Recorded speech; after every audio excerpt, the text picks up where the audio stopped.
But yeah, no, welcome, Sophie.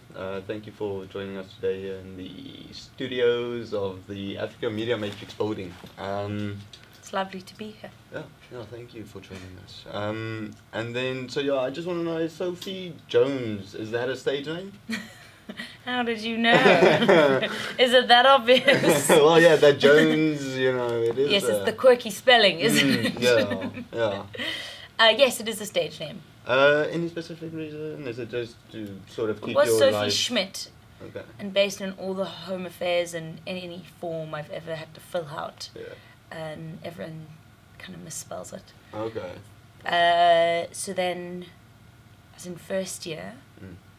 And I really wanted to leave Cape Town. And I didn't leave Cape Town. Big dream was coming to Rhodes. But that didn't happen. And I think I just had an identity crisis. So I changed my name to Jones. But I didn't want to be like Jones, like the classic one. And then all of like my female heroes are called Joan. Like Joan Arno Trading and Joan Bears and Joan Didion. And I was like, in a plural. No. Which is the most 19-year-old thing ever to do. And then I started comedy and I kind of missed the Sophie. And it's really funny because when you change your name, especially if it's got some like gender undertones, everyone's really, really good about not dead naming you. Yeah. But if you ever change your mind and go back to Sophie, everyone's like, Jones. But then I just decided to keep the Jones as a surname, so Sophie Jones. It's got a nice ring to it. It does, yeah, definitely. Yeah. Okay, yeah, and then so theatre, I mean, did it just come your way? Was it natural, or did you go out? My parents forced me to do it. No, I'm joking. They were very supportive. It was here where that seed was planted. My dad used to bring my sister and I up to the National Arts Festival. Okay. And in grade 10, I saw a play at the gymnasium, which is also where I'm performing, so it's really cool to feel full circle. Nice. Yeah. By Visser Pretorius. He had a show called Undone. And it was a beautiful show about identity and like finding yourself, but also your relationship with your parents who you're constantly hoping to connect with and hoping to impress and never quite getting there. And I just wept. I was like, I've never felt this scene. Screw Greenpeace. I want to do this for the rest of my life. Nice, man. Yeah. Which was a very good thing because there was a time when I wanted to be a female rugby player, and I'm glad that I chose theatre. Yeah, Sophie Jones, it fits better with the theatre, I would say. And then, yeah, so you say your parents, they're very supportive of you. Who else, like, who are your biggest supporters, or, the members of your team who's out to help you? And That's such a great question. I feel really, really lucky because I would come to Fest every single year and I'd see my heroes, like Rob van Vuuren, like Gemma Khan. And it was just these people telling funny stories, but stories that like hit you. That was part of the reason I approached Rob to ask him to direct my shows, because I'd seen a lot of his stand-up shows, and they're funny, and then he hits you with something really profound. And I wanted to learn how to do that. And maybe I've just been ballsy, and I just walk up to them and say, like, hi, can I go for coffee with you? Hi, can I job shadow you? Hi, also, by the way, do you want to direct my play? Slowly loading up. Yeah. You got to warm them up, groom them slowly to work with you. Yeah. But I guess my heroes have been my supporters. Like, Rob was flippin' amazing in what he turned the script from when I brought him the script into what Il ended up being when it premiered here live. Gemma in directing Jog Rose over the process has been amazing. Both of them should be credited as co-authors because their direction in helping me write. And it's just a huge privilege to get to be mentored in the same process as creating something that then you sell tickets for. Yeah. Yeah, Oh, So my heroes have been my supporters and my inspirations. That's wonderful. So they've been very like warm and welcoming and oh my god, they're the best. Yeah. Above and beyond. Yeah. You'd expected. And it's cool because they're great artists and they're lovely people. Nice, man. Yeah, that's a good combo. Sometimes you get you know, but no, that's a wonderful combo. Yeah. So you say Rob van Vuuren. How do I pronounce it? Eel. Yes. So that was last year's massive hit. So this year, when is it starting again? On Thursday. Okay. And it's running until when? Saturday.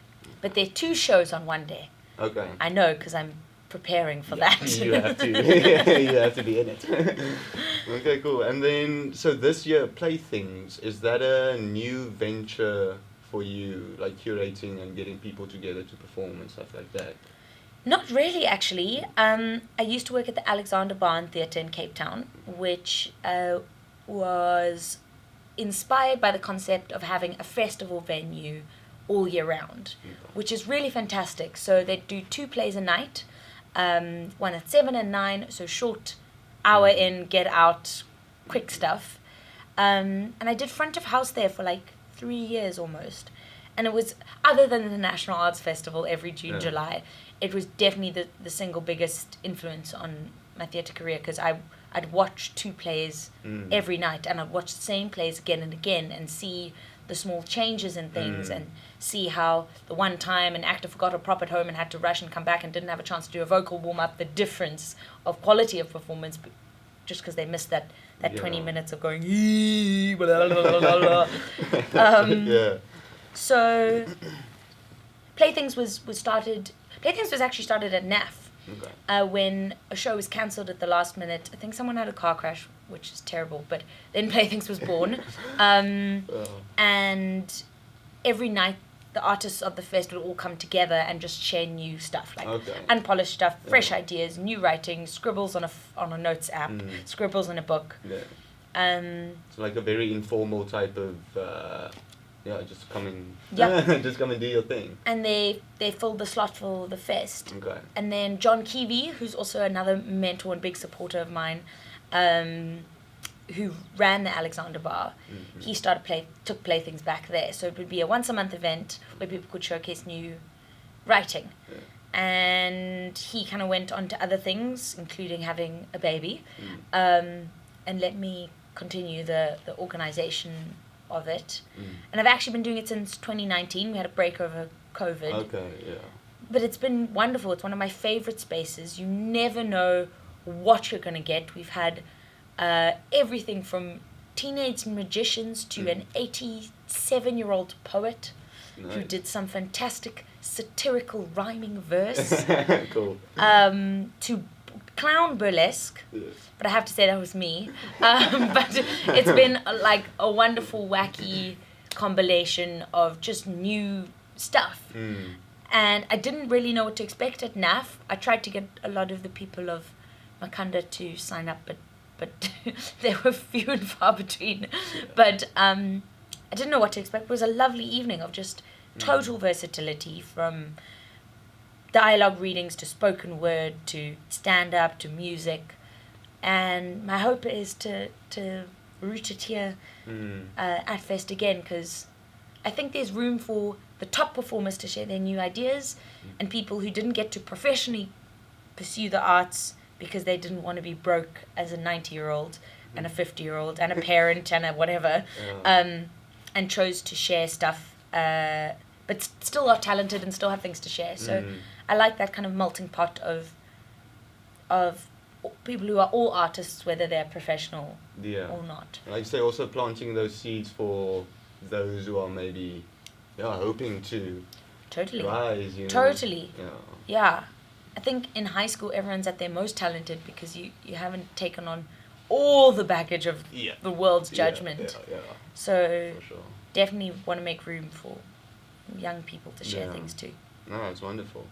And then, so Dog Rose this year, it's finished for this year, but I think you've mentioned you are going to be bringing it back for NAF 24. I know so. Yeah, Nice. we'll bring it back. I think it has to. Yeah, no, man. Yeah, you read my review. I enjoyed it. Yeah, that was my first show for NAF 23, cool. and I mean, yeah, it couldn't have started better, man. Last year, yeah, I saw something that, yeah.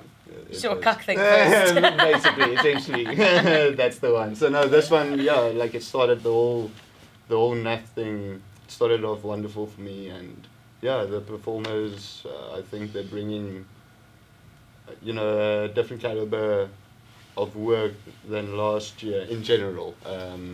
That's cool. Yeah, because I think with last year it was still like the COVID thing and switching from the online thing to this and this. So I think it's a bit more stable now, and yeah. Can you just quickly? You want me to list my awards? Because they are like that's why there's a bunch of them, man. Or maybe just like the ones, maybe the recent ones or the ones that have stuck out for you the most or means the most to you. Well, in matric, I won the drama prize at Westford High School. Nice. And then I broke the trophy, but I put the arm back on with Preston. It was me. I did it. Mystery solved. Yeah. Getting the gold Standback Ovation award last year was a mind. I didn't see that coming at all. The night before I did ill, and the morning of, and pretty much until I walked onto the stage, I was convinced that it was the most embarrassing, wanky, where me thing ever. And I was like, I can't believe I'm doing this. Let's do one performance, because my god sister had bought a ticket, and I didn't want to like waste her time and money. Let's do one performance, and then we pack the car and let's go back to Cape Town, and I'm quitting theatre, I'm going to corporate. I don't even know what corporate is, but I was going to go into it. And then there were 30 people on the first, or 13 on the first day. I was like, who are they and how do they know about this? Yeah.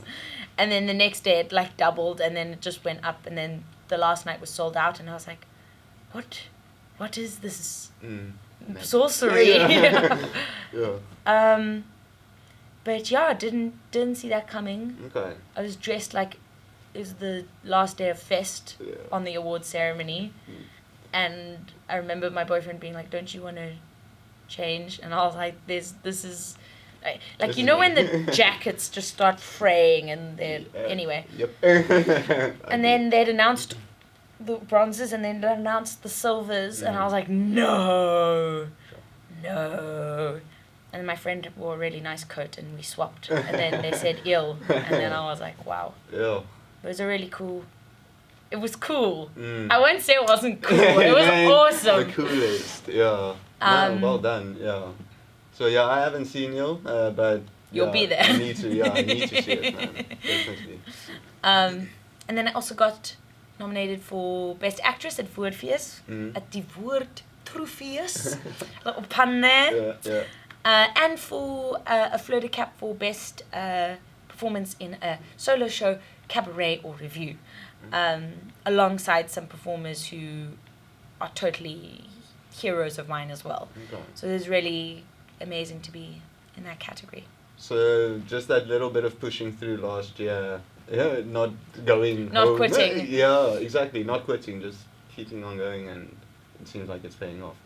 Yeah. I'm actually heading to London on the last day of Fest to do 2 shows at Riverside Studios, and then after that to the Edinburgh Fringe Festival, to the Pleasance Theatre, which is one of the big 4 theatres at Ed Fringe. So it's, I don't know, it's kind of cool to be 26 and then your dreams are coming true. Yeah. I won't lie. I mean, geez, yeah, it's just the beginning, there's still,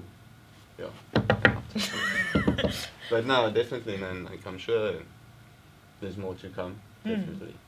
And then, so speaking of that, I don't know, almost quitting, and what was, like, some of the hardest blows to you or for you, like, throughout your that's career? A good one. That's such a great question. One, it didn't affect me much, but I appreciated it because I think it means you're doing something right. I was told that someone walked out of my backstep of run in May, an older lady, and said, unnecessary, about eel. And I was like, okay. I wonder which part it was. Was it the abortion mom joke? Was it the queef? Was it like which one? The graphic brief description of sex? Which one was it? That was unnecessary. Biggest blows, hey? Rob gave me some great advice the week before Fest. And he'd agreed. I called him and I said, can you mentor me on the script? So, and he said, sure, put my name on the application as director. So I'd done that. And then there's this immense pressure to fulfill. And we kind of got to 2 weeks before and the script wasn't done, which is a fuck up. That is a big problem. And then it got to 10 days before, and then I hadn't rehearsed enough because I really didn't want to do this play. Like, it's just digging into your trauma and reliving it and being really vulnerable, and it's I just avoided it. And then you kind of get to a point where you're like, I'm actually going to cost this guy with this fantastic reputation of high quality work by being a mampara and not like having a bad, like, this is, and he told me, he was like, I'm anxious as fuck and this is a mess. And when Rob van Vuuren tells you that, you pull up your socks.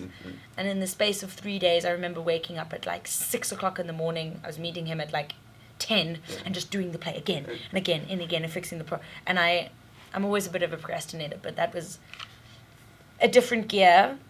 But I think the hard parts are writing the hard stuff. I've yet to hit a real wall. So keen for harder blows than my own fears and insecurities. Bring them on. Yeah, but no, I'm sure it's like, also like writing that stuff, reliving all those things that you've been trying to bury, Totally. But well done for pushing through and expressing that and sharing it with the audience. I did remember one blow. My mum, who all my theatre is really full, came to Dog Rose in a reading, and didn't tell. She snuck in. I won't say what she was wearing, but if she was in a disguise and she snuck in, and I called her after when I found out, and I was like, so like, what's? And she said, I think it's great for your career. So that was maybe hard to try and, devote your entire life to try and communicate a message to one person and realize it's actually not for that person, it's for everyone else. So that was a nice lesson to learn and a lasting funny anecdote. It's great for my career. Great. Well, it is. And then the proudest moments, you say the Stanback Borden award is one of them. Definitely. So on off stage, I mean, we've covered some of the blows. What are some of those other moments that like shine for you? Sure. I think at the end of selling out is a high, because people don't realize, because everyone books at the last minute. You go to Joburg, you do a show, no one books. Everyone in Joburg says, oh, it's Joburg. You go to Durban, no one books until the last day. Everyone goes, oh, it's just Durban. It's the country. It's everyone in every major city booking and selling out the last show, which is very stressful because it's your income for the month. And if people could just save you that month of total anxiety, so that they're going to book anyway, but if they could just do it early, I really don't understand why. But when audiences grow, I mean, that's the biggest indicator that people want to hear what you have to say, or it resonates with people. and that's actually, I mean, that's what the first play I saw here, Undone, did for me.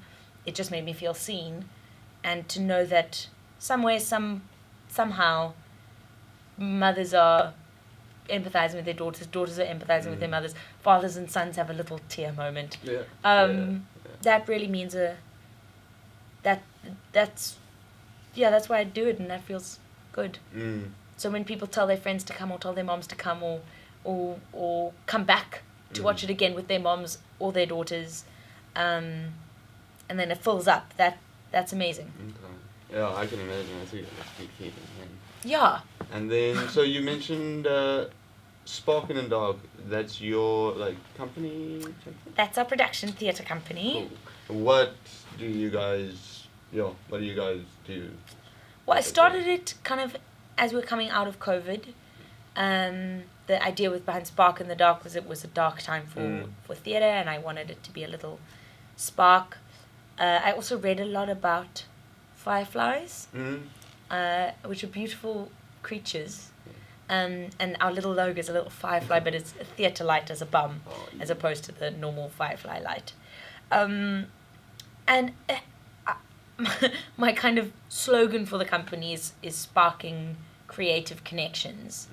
And while I've obviously produced 2 of my own plays through it, we also do Playthings, which is a platform for new writing, Raunchy Renditions, which is a platform for very inspired by The Moth, and Bawdy Stories, which are storytelling platforms.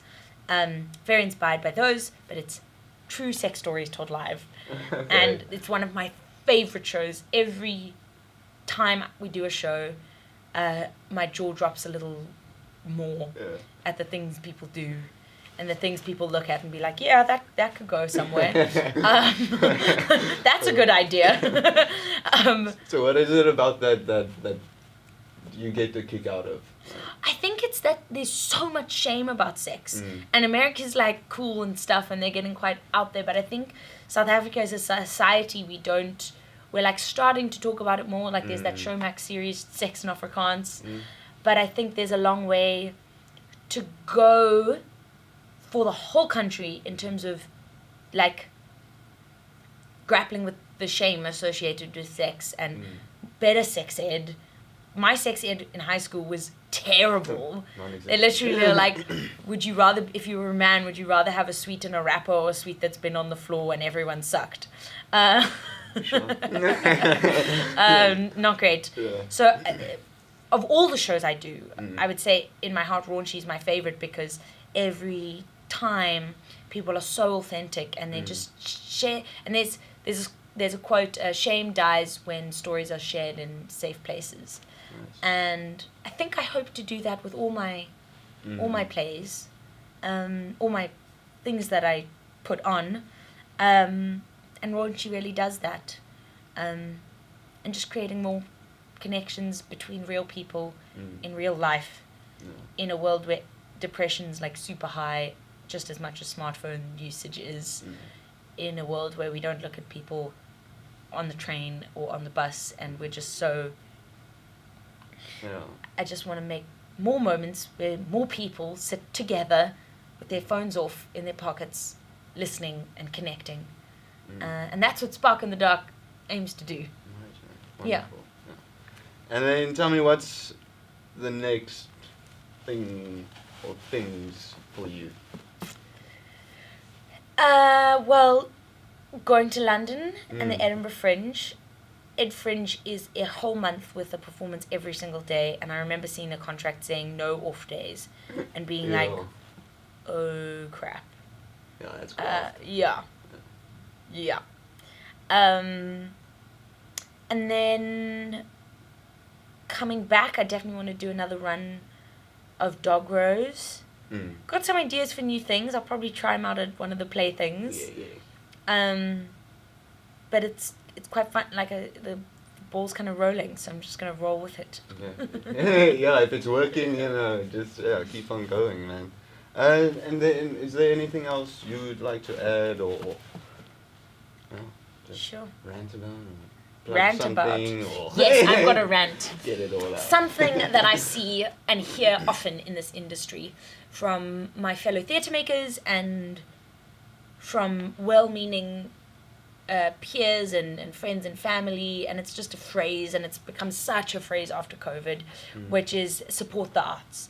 I'm doing a play, hashtag support artists, support the arts, support the arts, support the arts, like we're a fucking charity.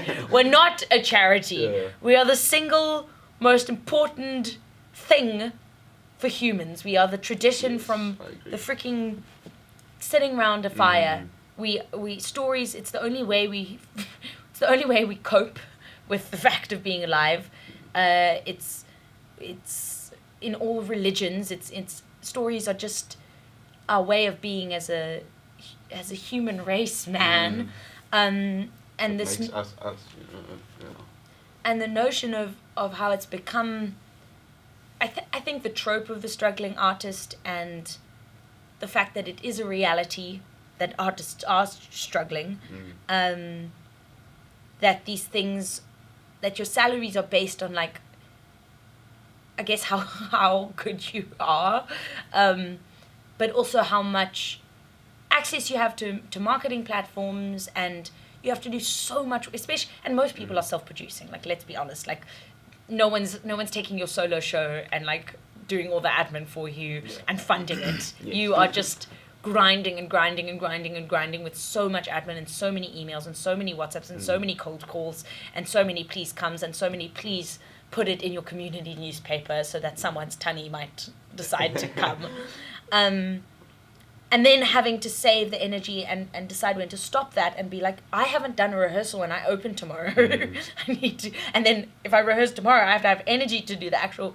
So it's hard, and I wish it was easier, but I think we need to reframe how we look at it, and it's not support the arts. It's let the arts support you, because every good play makes you a little bit more alive. It makes you remember who you are, and it makes you feel, whether it's from laughing a lot or it's from crying. Even bad theatre. I love bad theatre because I just zone out, and I have an hour of quiet to, like, meditate, to think about my hopes and dreams.